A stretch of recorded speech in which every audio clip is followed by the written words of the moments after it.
Is there a strategy that'll help you grow your company faster? CEO Sales Strategies is an investigative business podcast for entrepreneurial people who never stop asking questions.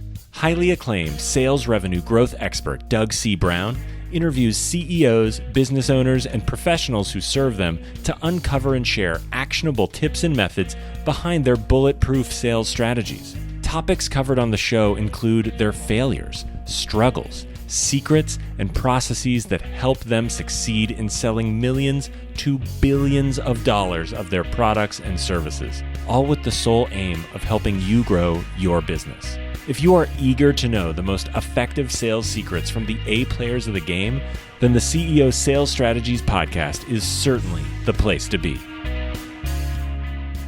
Hey everyone, this is Doug C. Brown with the CEO Sales Strategy Podcast. We got a great episode today. It's one of my favorite topics to talk about.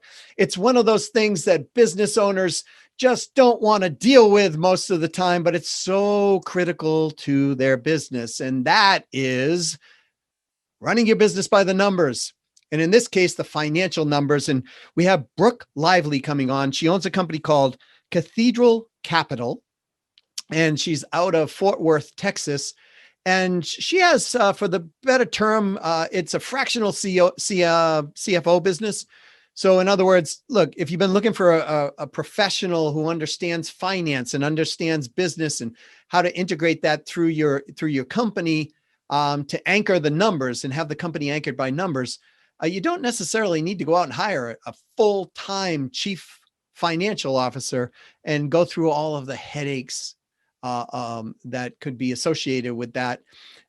You could actually hire, very competent people for a fraction of the cost. That's why it's called fractional CFO, because they don't tend to work full time because they don't need to in most businesses. And somebody who understands finance can interlace or interface with your CPA and any financial people that you're dealing with to help minimize your taxes, to help grow your revenues in your company, because I'm all about that, and increasing the profitability in the company. And Brooke's a very interesting lady. She has a really cool background, and I recommend you check her out on LinkedIn or go to her website, which is cathcap.com or cathedralcapital.com, or just type it into Google, you'll find it. And type her name, Brooke, Brooke Lively. We talk a lot about numbers in this. We talk about the ups and downs of not managing by the numbers. She gives some great examples. I give some examples of clients that I've worked with as well on how, if you just don't pay attention, in a matter of 6 to 8 weeks, your business can get out from underneath you, and how to understand cash flow every 6 to 8 weeks and your run rate on every 6 to 8 weeks, how you can manage the business with far less stress. So anyways, I think you're going to enjoy this one. Let's get to the interview. Hey, everyone. Welcome again once to the CEO Sales Strategies Podcast. And I'm here with a very, very, very smart lady. Her name is Brooke Lively, and she owns a company called Cathedral Capital. And they are out of Fort Worth, Texas. And we're going to talk about one of my favorite subjects today, which is numbers and managing your company by numbers. And I know some of you out there may be going, oh, no, right? But the reality is, listen, you can have the best mission in the world. You can have the best intent. But if you don't look at the numbers in your business, you won't know the real story. And if you don't manage by the numbers, well, you may wake up one day finding out that the business actually managed you. So, Brooke, welcome to the call. It's a pleasure having you here. Thank you so much for having me. It's exciting to be here. Thanks. Now, for those of you who are watching this on video, Brooke's got this amazing backdrop, right? It's all about money, different things, from all kinds of names that money is attributed to, or at least talked about in the terms. So she's got the terms on the wall. I really love it. Brooke, let's just, aside from the fact that you got books out on this, you wrote a great book called Panic to Profit and all kinds of different books. Why do most businesses need to manage their business by the numbers? because I'm always harping on this on the sales side, right? To optimize your sales, to restructure and grow your revenue, numbers, measurements. But why is it so important? Well, let's be frank. I think most people start their business because they're passionate about something, or they've got a great skill set. And it is rarely because they want to run a business. And so all of a sudden you find yourself owning this company and things are getting more complicated. And if you're not looking at the numbers, if you're not looking at things like the amount of cash you have and how long that's going to last, like you said, the business is going to own you, or there's just not going to be a business anymore. So I firmly agree. I was working with a company, they were a medical company, and they were doing $40 million a year. And I got on the call with the CEO one day. We were coaching together and I asked him, I said, well, you sound kind of down today. He's like, something wrong in my business. I can't figure it out. And I said to him, well, tell me what's going on. He goes, well, for some reason, I just can't see this cash flowing through the company the way it's supposed to. And I said, let's take a look at your books. So we did. And long story short, he was being embezzled for the sum of $2 million from his chief financial officer in the company. Awesome. Right. So, but he wasn't looking at the numbers as intently as he should have. So he didn't know the story. And right.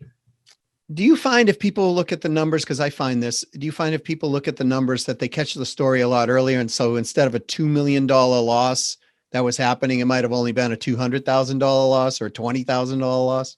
Absolutely. And I think really more than anything, if you can find those few numbers, so we tend to think that there are 6, but you just need a handful of numbers. And if you get control of those, if you look at them on a really regular basis, you will have your finger on the pulse of your business.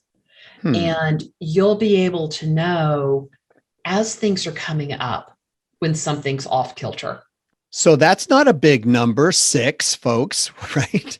So Brooke, I have to ask, what is 1 or 2 or 3 of the 6? 1 or 2 or 3 of the 6? Well, let's start with the most important one, and it's your cash. Cash is king. We all know this. It's like the oxygen for your business. You cannot move forward. You can't operate if you don't have cash. And so we think that the first and most important number for any business to look at is your cash flow forecast. How much cash are you going to have at the end of every week for the next 6 to 8 weeks? And we want to look 6 to 8 weeks out, because when you've got 6 weeks before you're going to have a cash crunch, 6 weeks before you're not going to make payroll, you've got time to do something about that. Right? I mean, we can try moving bills around. We can sell something extra. We can, delay a bill. We can go to the bank and get an increase in our line of credit. If you find out 6 hours before payroll that you can't make payroll, you're sunk. That, believe it or not, I've been there. In some of the early businesses I did, I got to the end of the week and I'm like looking at the bank numbers and I'm like going, geez. So what did I do? I went and I grabbed my credit cards and I striped them through and I pulled cash off the credit cards at a very high interest rate, by the way. Yeah. Never mind the 3% up front. The reality is that if we don't watch our numbers and the cash flow numbers, you won't have enough time to react, folks. That's the deal. So all of you listening, write that down. 6 to 8 weeks, cash flow analysis, understand where your numbers are going and what you have so that you can maneuver without, or at least with little stress. Yeah. So that's cool. What would be another one? Because I'm so curious on all this stuff now. Well, okay. So let's talk about, can we talk about ones in your area of the world? You mean want to talk about marketing and sales? Yeah. Let's talk about marketing and sales. All right. And you may have a different idea for this. Every company is a little different, but when we look at the marketing and sales process, there are a whole bunch of things that we want to track. We want to track the conversion cycle. And we want to know what our conversion percentage is at every at every stage or at every yes? Because your sales pipeline is a series of yeses, correct? If it's done correctly, yes. If it's done correctly. That's right. So we want to look at all of that. We want to look at things like, referral rates by source and conversion by source and all of that. But really what's important to us, what we think is the predictive number. So I said we had 6 numbers. 4 of them look ahead and tell us what's coming up, and 2 of them help us get back on track. So when we're talking about marketing sales, we're looking at sales calls booked. If the sales calls number is not where you think it's going to be, or is not where you think it should be. So let's say you think you should have 3 sales calls a week and you're only having 1. That means you're going to have a cash crunch next month, right? So again, we started with the cash flow forecast that gives you 6 to 8 weeks. Now we can see really clearly a month out that sales isn't working. Yeah, or it's never ceases to amaze me when I look at numbers that you're talking about within companies, and I see, they're like, we have feast or famine going on in our sales, and it always comes back to, okay, let's go back to the basics and track what's going on. And hey, guess what? The reason you're having feast or famine is because of X, Y, or Z that's going on in that sales conversion cycle. Right. And people think, wow, that's genius. But the reality is it is genius if you do track it. It's detrimental as all heck if you don't. So I firmly agree that people need to be tracking the conversion cycle numbers. And by the way, that tells folks, tells you if you're having a challenge, right? I mean, to the extreme, I had a client, for example, Brooke, that they were a $48 million company, and they couldn't grow, and they couldn't figure out why. They were kind of stuck. And so I looked at the company, and I looked at the lead flow. And from the time the lead was given to the salesperson, till the time they contacted that salesperson, I started looking at those ratios. And so, I'm sorry, given to the salesperson connecting with the potential client. Yeah. And what I discovered was 62% of the time, the salesperson was not going after the client. You're kidding. No, it was crazy. And when I said to the CEO, these people on commission?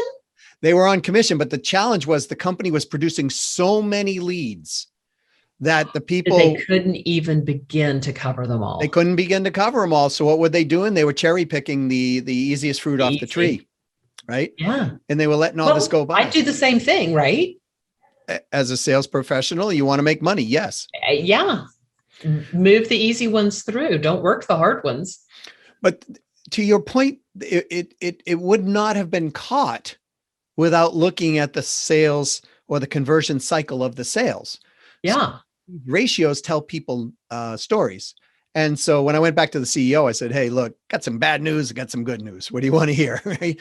And he wouldn't believe me. He'd be like, no way. There's no way my sales team's doing this. I'm like, here's your data. Boom. And I gave him the spreadsheet. And he called me back the next day. He goes, we got to fix this problem. I'm like, yeah. Here's the crazy part, Brooke. If once that went into the first contact and we could get it into what we called stage 3 in the conversion cycle, it closed 34% of the time. Wow. So what ended up happening, just taking this one ratio, adjusted a couple other things. The company in 2 years went from 48 million to $110 million in sales per year. Well, yeah. I mean, they just needed more salespeople, right? Firstly, we cut back on the leads and we tied the compensation to first contact, right? Because before they were just tying it to closed sales. Right. So that started getting the accountability we wanted within the sales team. Yeah. And on the back end, that now saved them money because, as you and I have talked, money out minus money in equals something, right? So if we can get that profitability higher, which we did by cutting the actual lead cost, all of a sudden they had some additional cash that they could work with on other things. Then once that was stabilized, we then started escalating the lead flow and put in a hiring sales, top sales professionals program Yeah. with them, and they just kept scaling. That's awesome. So yeah, it was wonderful. And we are talking with Brooke Lively from Cathedral Capital in Fort Worth, Texas. And I got a little surprise for all of you. You might be sitting here thinking, oh my gosh, hey, we're talking numbers. I don't really want to deal with all of that on my own. Well, guess what? You don't have to, because Brooke's company provides what we would affectionately call in the industry a fractional chief financial officer, or a financial officer that will come and be part of your company without you having to hire them. Do I have this correct, Brooke?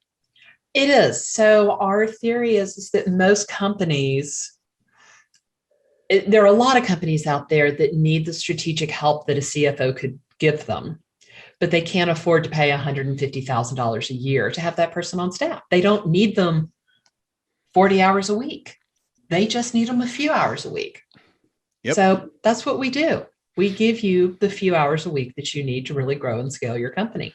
So you're saying that a company, I don't know, let's just take a company that's doing, I don't know, $7 million a year. Yep. Instead of hiring a full-time person with benefits and all of the potential up and down things that could happen with an employee, for a percentage of that, they could actually hire somebody who's already skilled in that area and could just kind of fit right into the system without them having all the overhead? Absolutely. And one of the great things about us is we make sure that our CFOs have access to a great team. So every client that comes on, not only do they get their CFO, but we have analysts on staff that we can tap and pull in. We've got accountants. We've got people who can do technology integration. We've got real strategists. So we're able to build a team and pull in the particular skill set that we need, because what your company needs changes on a month-to-month basis. It's very true, especially in the last, I'll say 15 months of life, Yeah. right? So cash now has to be a little more flexible, or budgets anyways, I would say. So that's a really interesting point, because by the way, folks, if you know me well enough now to know, listeners, that I'm baiting you to give her a call. And the reason I'm doing that is because I know how important this is, because, when I was, a company doing somewhere around 800,000 at the time, we really weren't paying as much attention to that anchoring on the financial officer side that we should have.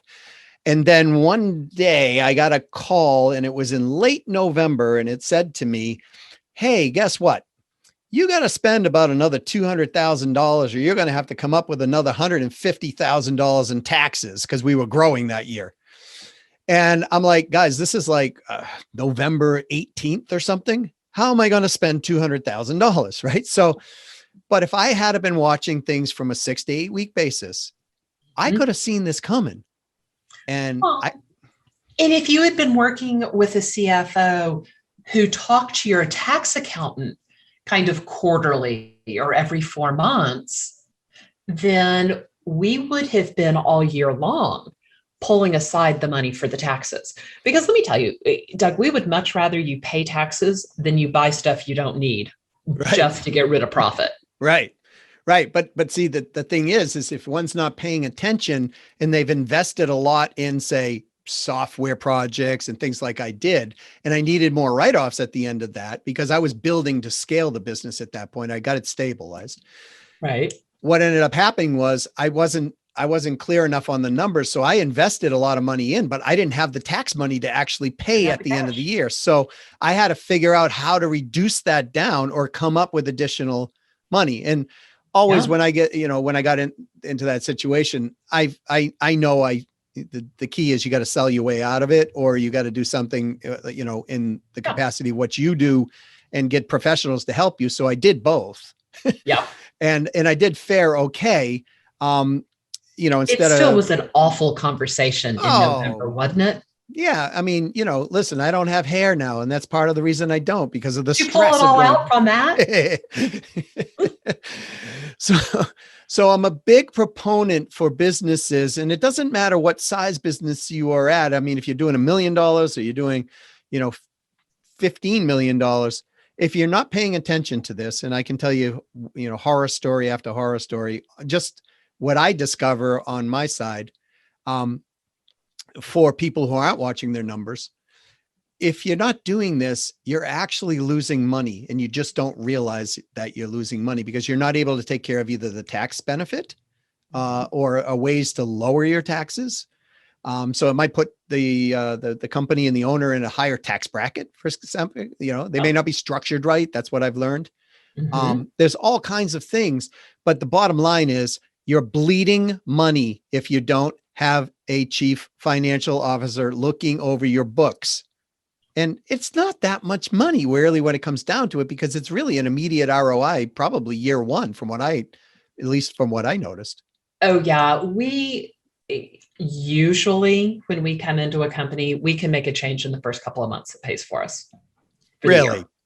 So in the first 60 days, you basically get a break even or better ROI for most people. Yeah, most of the time. Okay. So not all the time, but most of the time.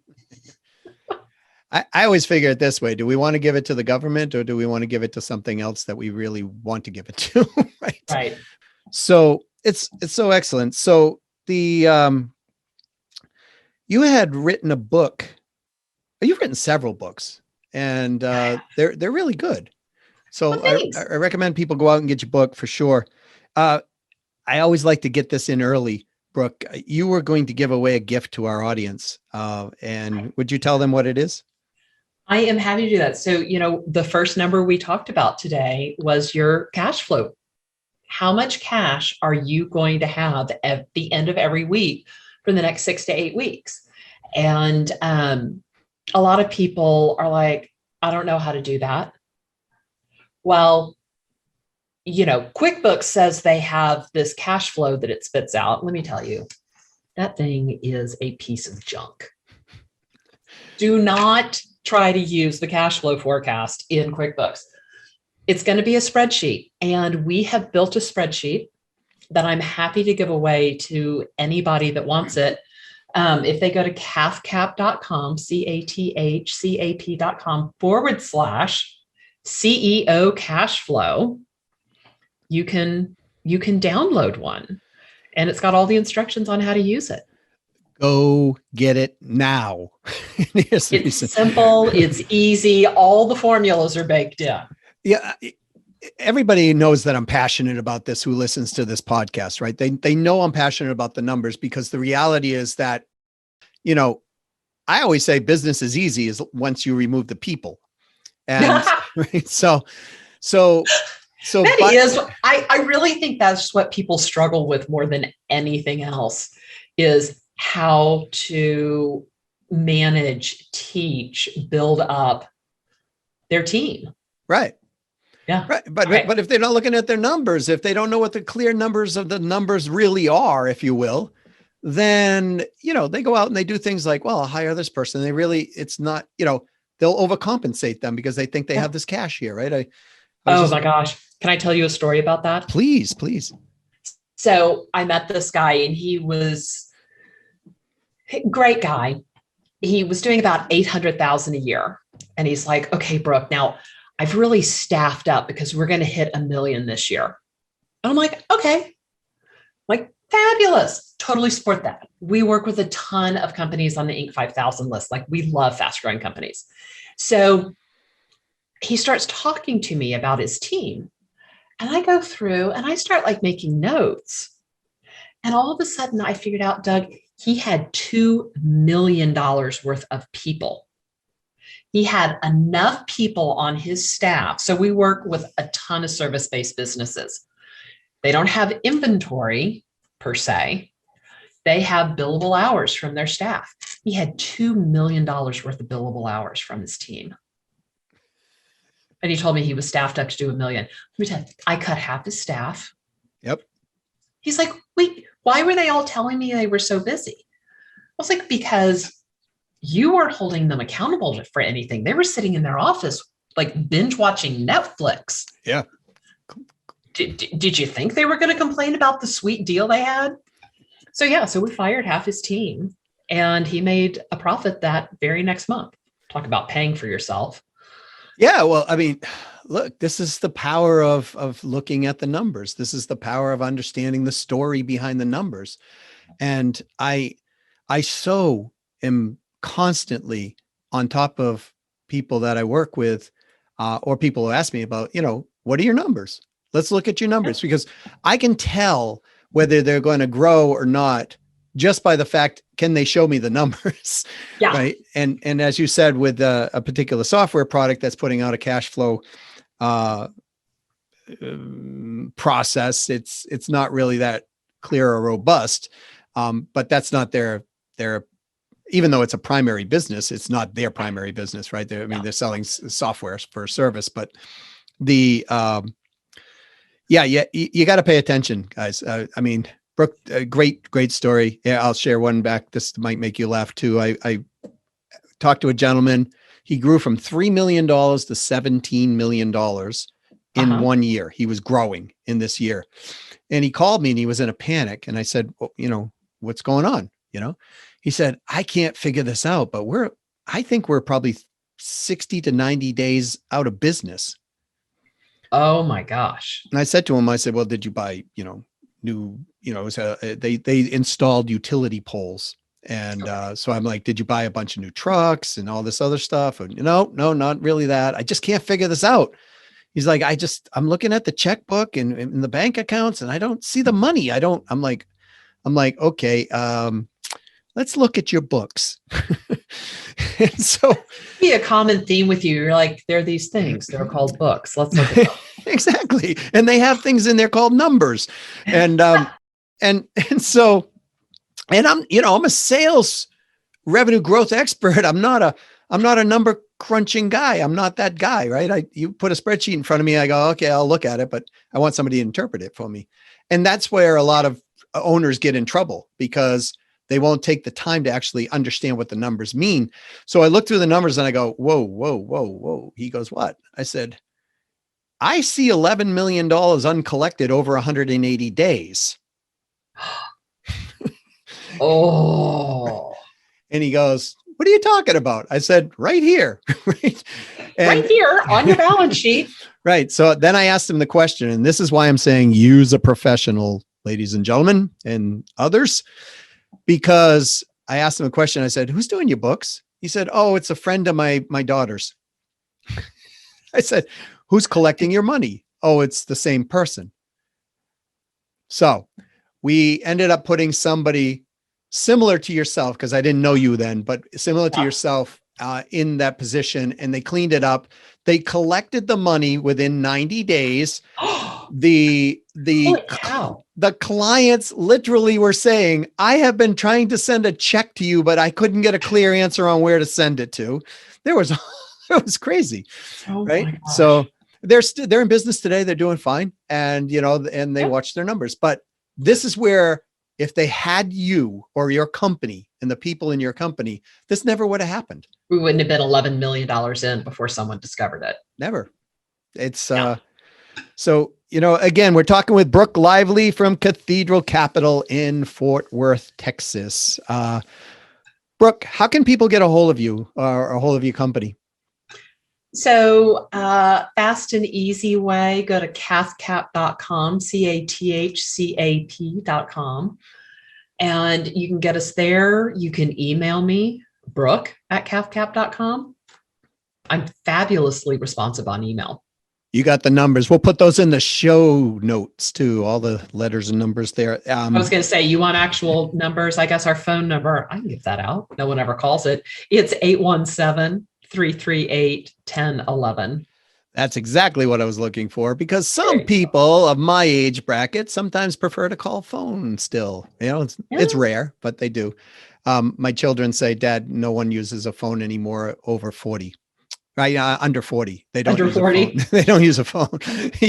We know if we get a phone call, it's usually somebody over 40, or there's something, other that they had to call for. But for the most part, they don't. Oh my gosh. So, the only people that call me at home. So I am one of those weird people that still has a home phone number. and I have it so I can dial 911. Mhm. Really, that's it. So it rings all the time. And it is always, somebody calling to sell me something. And it has rung twice in the past month with actual people. One of them was my brother calling me at 10:30 at night. I'm like, you called my house and you thought I was going to answer? That's funny. That's funny. I mean, I was in the telecommunications business for a long time. So about 20 years ago, we were talking about cell phones and we're saying, hey, I think these are going to replace landlines down the line, these mobile phones. And people are like, no, that's never going to happen. I'm like, yeah, people said that about the horse and the automobile too, right? And the steam engine and sure as heck, we're here where the majority of people don't even have a home phone. So it's really fun that your brother calls. My brother called it. I'm like, really? So from his cell phone, by the way. Of course, because he probably didn't have a landline any longer. Oh no, he does, and he's one of those people that he doesn't want the marketing people to get through. So you have to like announce your name. Oh, okay. Call announce, yeah. Yeah, so it's kind of funny because I'll say all kinds of things because if I can't get him on his cell phone, I will try his house. And so he's gotten kind of some weird announcements before. It's funny. So. Brooke, I always like to ask this type of question at the end because I never tell people I'm going to ask it. So forgive me if I catch you off guard a little bit, but I think you can recover on this one very quickly. If you could be a superhero other than yourself for a day. Yes. And it doesn't matter.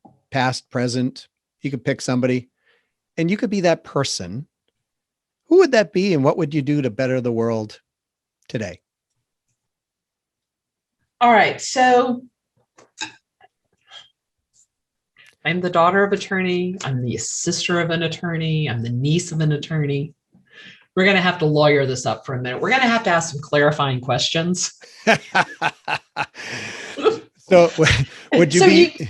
You started with superhero and then you said person. So is it a superhero or is it any person? Pay attention, folks. This is someone who's listening to questions, and I've been a big proponent on that as well. So if you could be a person, whether it's a superhero, fictitious, or real person from the past, or even currently today, who would that be? Firstly. Okay, well, let's see. I have now tap danced this around long enough that I should have come up with some answer, but I really haven't. When you initially said superhero, I'm like, well, what superhero would I want to be? I'm like, oh, I could be Wonder Woman with the lasso of truth and that would be kind of cool. And the invisible airplane, an invisible cloak. Yeah. So Wonder Woman's great, right? Because she's a power symbol for, women, right? The movies that she puts out, and she lives in truth. Which, if you think about it, that's what you do on a daily basis. You hold companies to the truth. Yeah. And it really is. We take a mirror and we reflect back reality. This is where you are. There's no judgment to it. There's no, you should be better or you should be different. This is where you are. And where do you want to go? Let's figure out how to get you there. And last question, I think. You think? Uh-huh. I think. So if somebody's sitting there going, you know what, I think this is a really good idea. I probably should give you a call. But you know what? I'm not really sure I need you. Mm-hmm. Right. Or I need you and I'm not sure I can afford you or something with that. Mm-hmm. What would you say to that person? They go, well, I'm not really sure that I could, either need this or whatever. What would you say? Okay, so don't come through and kill me when I say this, Doug, because you're going to be like, God, really? I'm going to say, just call me, because at the end of the day, I'm an extrovert and I love talking to people.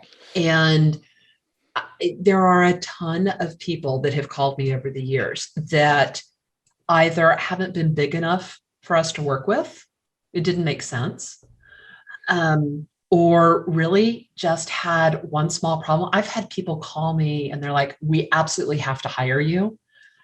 And on the sales call, I've been like, no, if you just fix this one thing and here's how you fix it, you're going to be fine and you don't need us. I love doing those things. That's awesome. Because one of the things I teach people is you be the first to walk away if it's not a win-win sale.